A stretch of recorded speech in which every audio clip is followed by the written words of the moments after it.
So whether you are flat or flying, you can and will bounce through the artist life better by letting your one person, even if it's a friend for now, know what helps.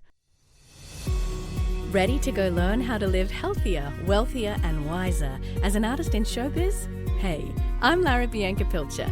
I'm crazy about helping artists to live out their creative dreams and nurture themselves at the foundation of their creative career. I'm an artist and actor and showbiz educator with over 20 years in the arts and entertainment industry in London, Australia, and now Atlanta, USA. I'm here to show you how to navigate this topsy-turvy world called showbiz, uncover the secrets of success, unlocking the powerful artist you are.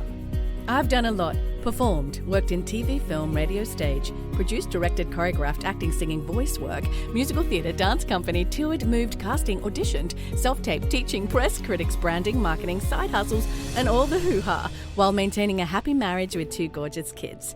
And there will only be real talk here, friends.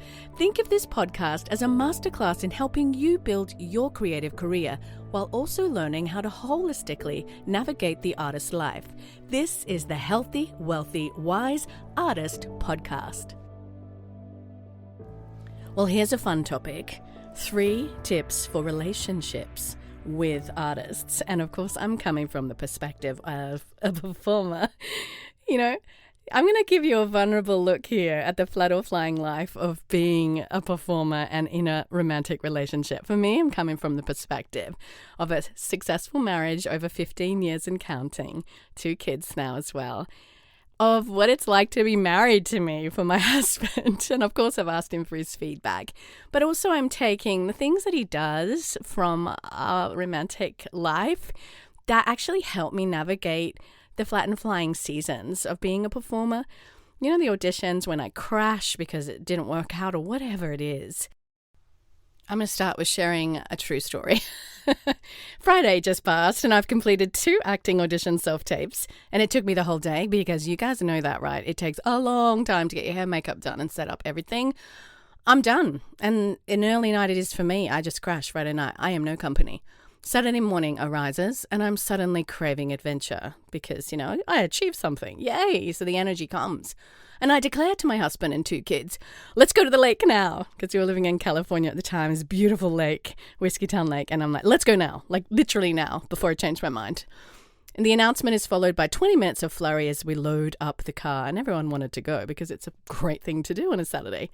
But the thing is this is common in our home. I'm wild, spontaneous, mega adventurous, and many creatives are. And the downside is that I get bored easily and want everything to be fun.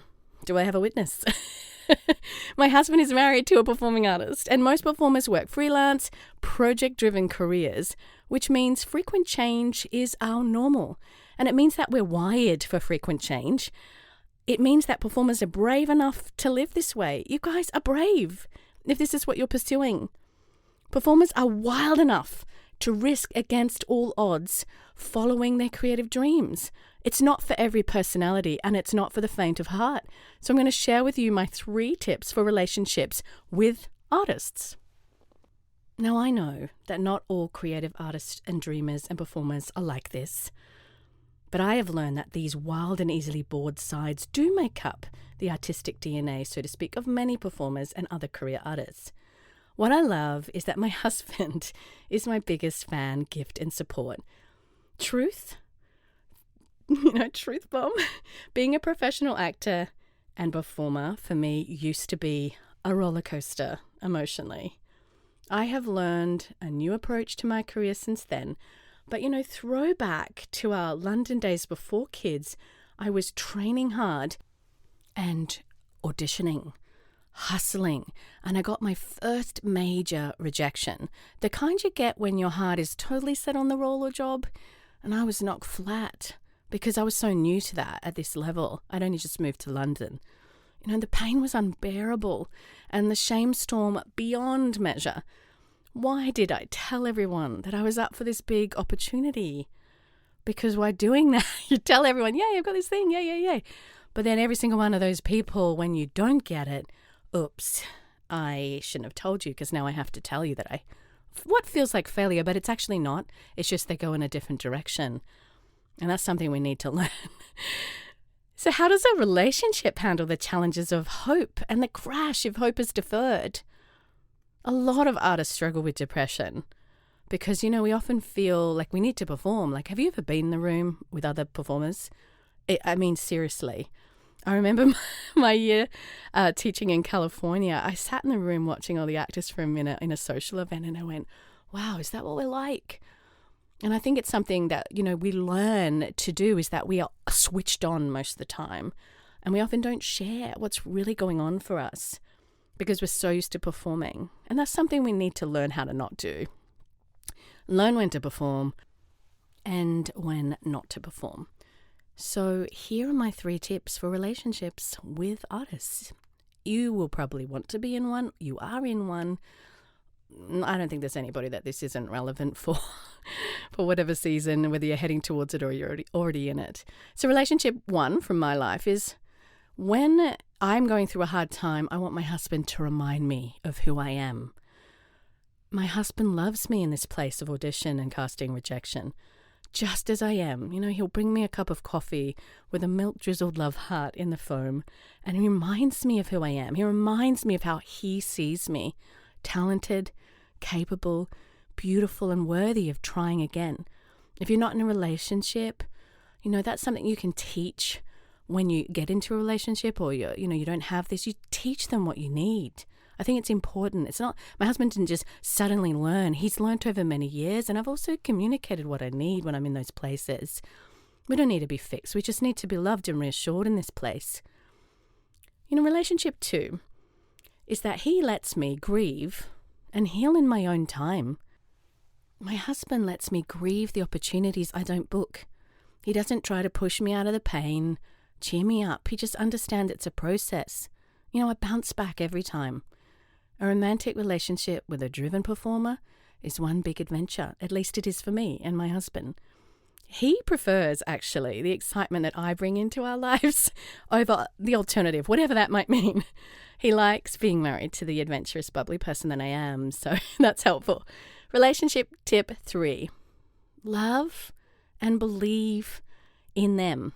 So that means for me that my husband loves and believes in me. I have learned that in these places, we don't need the whole world to believe in us. We just need one deeply trustworthy person to love and believe in us. And I hope you can teach your partner and all your friends to sit with you in these disappointments and remind you of who you are, while quietly allowing the storm to pass, because it will. And the other side of this is that when I have a huge success, my hubby is right there again to hug me and celebrate with me. And you know what? I don't always do celebrations well, something I'm working on, because I'm so driven for the next thing all the time, as many performers are if you're in an arts market and really going for it. And I just want to say that on that point, I have noticed a difference in the vibe of artists depending on where I live. If you go to a place like London or New York or LA or Atlanta, there are a breed of performers that literally have moved there to make it as an artist. And that kind of energy and hustle and push, I mean, you'll meet a lot of people like you in these markets. But I've learned that there's quite a difference when I've been in smaller arts markets that don't have the volume of work to the other ones. So, often I'm talking about coming from a place where, really is like you're full-time. You're doing this full-time. It's not a hobby. So the main thing I want to say on that is to learn to celebrate before you move to the next goal. Celebrate the milestones. Even if you don't book it, celebrate. I think it's really important that we learn to recognize the achievement it is to actually get a tape in, to do an audition. It's a lot of work and a lot of skill involved in just that. So there you have my 3 tips for relationships with artists. Obviously, I could say a lot more. You can always book a coaching session with me if you're struggling on this. Just head to larabiancapilcher.com. Happy to spend time with my listeners. And, you can have a happy relationship as a driven artist like I do also. So whether you are flat or flying, you can and will bounce through the artist's life better by letting your one person, even if it's a friend for now, Know what helps. Heck, you could even give them a list rolled up in a bottle, I'm being serious, or in a jar, with a cute label saying break in a state of an emotional emergency with what to do. Don't assume that your partners, and I say that because you might be married or you might be girlfriend, boyfriend, so it's just easier. And you've got to teach them how to treat you. That's relationships. Don't ever assume that they will just know how, especially with performers, because it's unique. There's a lot more roller coasters involved. Anyway, I'm with you on the journey, friends. Head to my social media, larabiancapilcher.com, and leave a comment.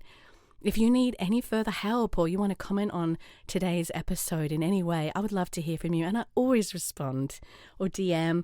If you go to larabiancapilcher.com also, you can get some affirmations that are really helpful. It's free. There's a freebie there. Just find the freebie on my website, larabiancapilcher.com, and you can print them out and stick them on your mirror. And it's like when you are feeling low, they're affirmations particularly designed, that I say as well myself, for creatives, for artists, that might help you just to remember who you are if there's nobody there to say it for you or you want to give it to your partner. Anyway, friends, with you on the journey, and until next time, bye.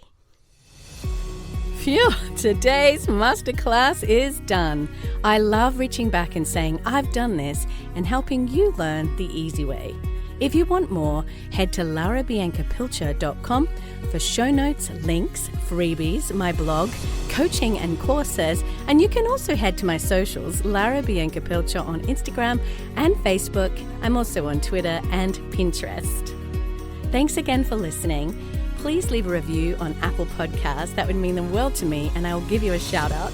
And of course, keep on living the healthy, wealthy, wise artist living towards your dream life. Bye, friends.